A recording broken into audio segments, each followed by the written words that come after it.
Okay, hello class. For today's video, I'm gonna show you how to install your WAMP server in your laptop. So WAMP or SAMP server, by we're gonna use it for SQL server sa mga database.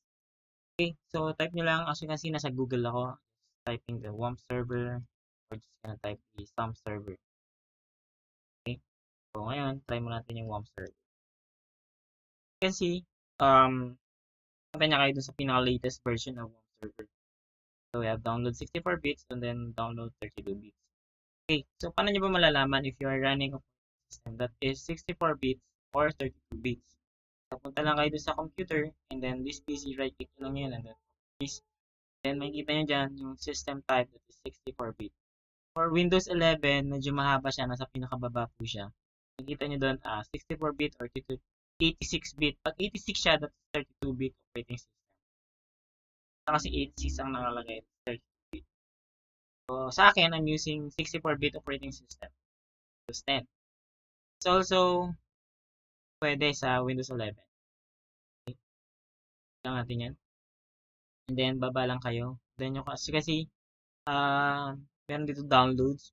So, pipiliin nyo pa rin kung 32 bits or 64 bit. Huwag nyo pong i-click yung, yan, ito, yung button na to, yung malaki, no? Just click itong change log. Yan. Kasi pag ito ang kinlik nyo, mag-fill up kayo ng form sa kanila, no? Pero pag ito, hindi na. Just wait, download. I-redirect na kayo dun sa another download link. Zero na siya. Then, nakita nyo, nagra-run na yung ating downloads.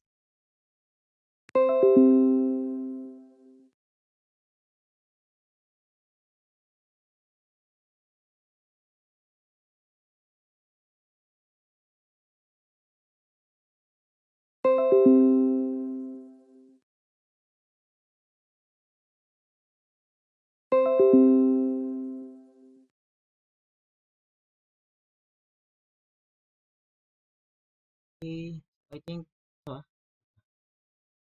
meron kasi akong existing na WAMP server. Pero, try natin to, tanggalin ko kaya mo. Tanggalin muna natin.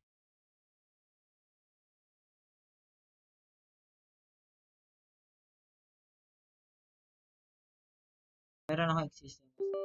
Tanggalin ko muna siya. Makita niyo yung installation. Hindi yung naman.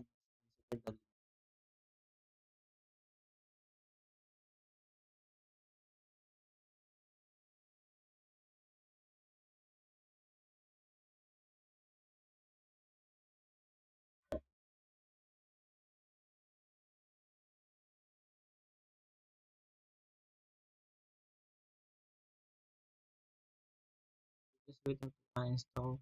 Complete yung ating WAMP server. Ayan, tapos na. Wala na siya. Then, kung mapapansin sa download natin, tapos na. Ayan, ano siya. Pag hindi niya siya makita, command din nandun siya sa downloads. Natin yan. And then, na download na installer ng ano. Yung Visual Studio.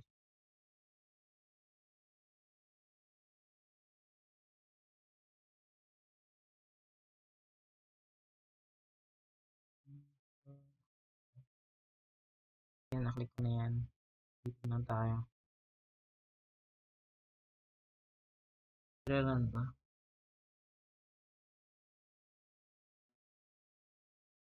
Hindi.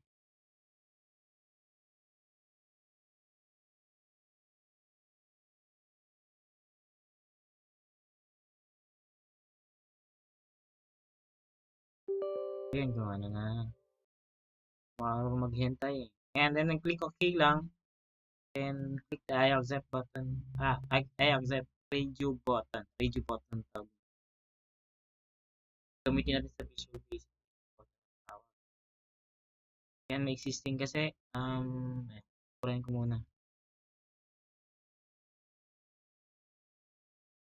Ngayon, may mga project dito.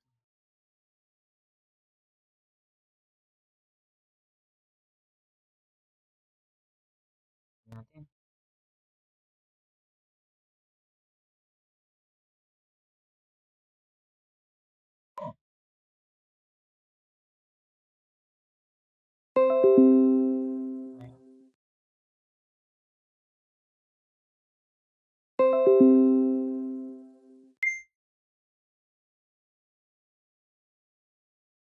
Yan, wala na. Yan nyo lang yan. Nakacheck lang siya. Default na.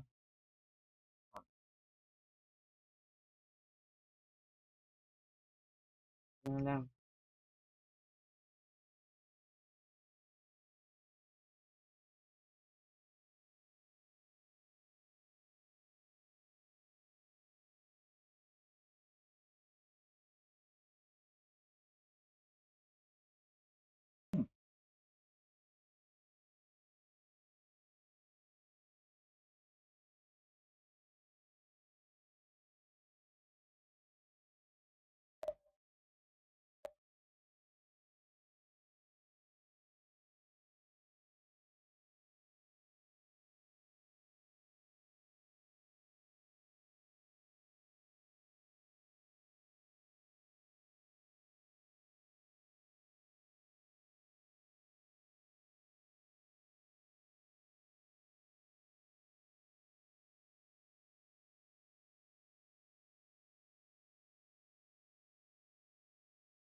Yan. So you can see, tatanungin niya kayo if what browser do you have to use.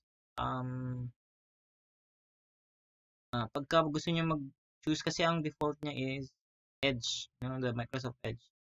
Pag yes, pumili kayo ng browser. Pagka gumagamit kayo ng Chrome, actually hindi ko alam address na to, that's why I'm using open file location. Copy ko yung address, open file location po. Pero if you're contented do sa Edge, okay lang din naman. Kasi yan. Pero ako, I'm using kasi loyal tayo sa Chrome. Ayan, sabi niya, then Notepad, okay lang siguro yung Notepad na lang natin.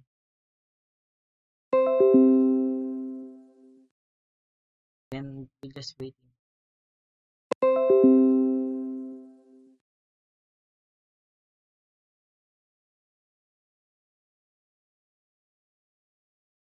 And then next, finish. Okay, so tapos na, no? Tapos na tayo mag-install. Ngayon, check natin kung nag-run ba talaga siya mag. Type nyo lang yung pagka-click yung Windows, type nyo na yung WAMP.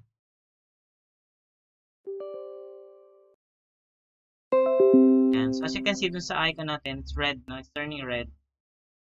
Mas run. Ignition yellow.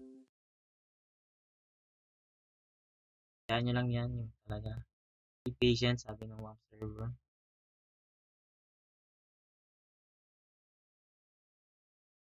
Yan. So, and then turning green. Pag ganyan, ibig sabihin, successfully installed na yung ating WAMP server. So, nag-yellow siya. Kailangan ko pa siyang i-restart. Okay? That's it.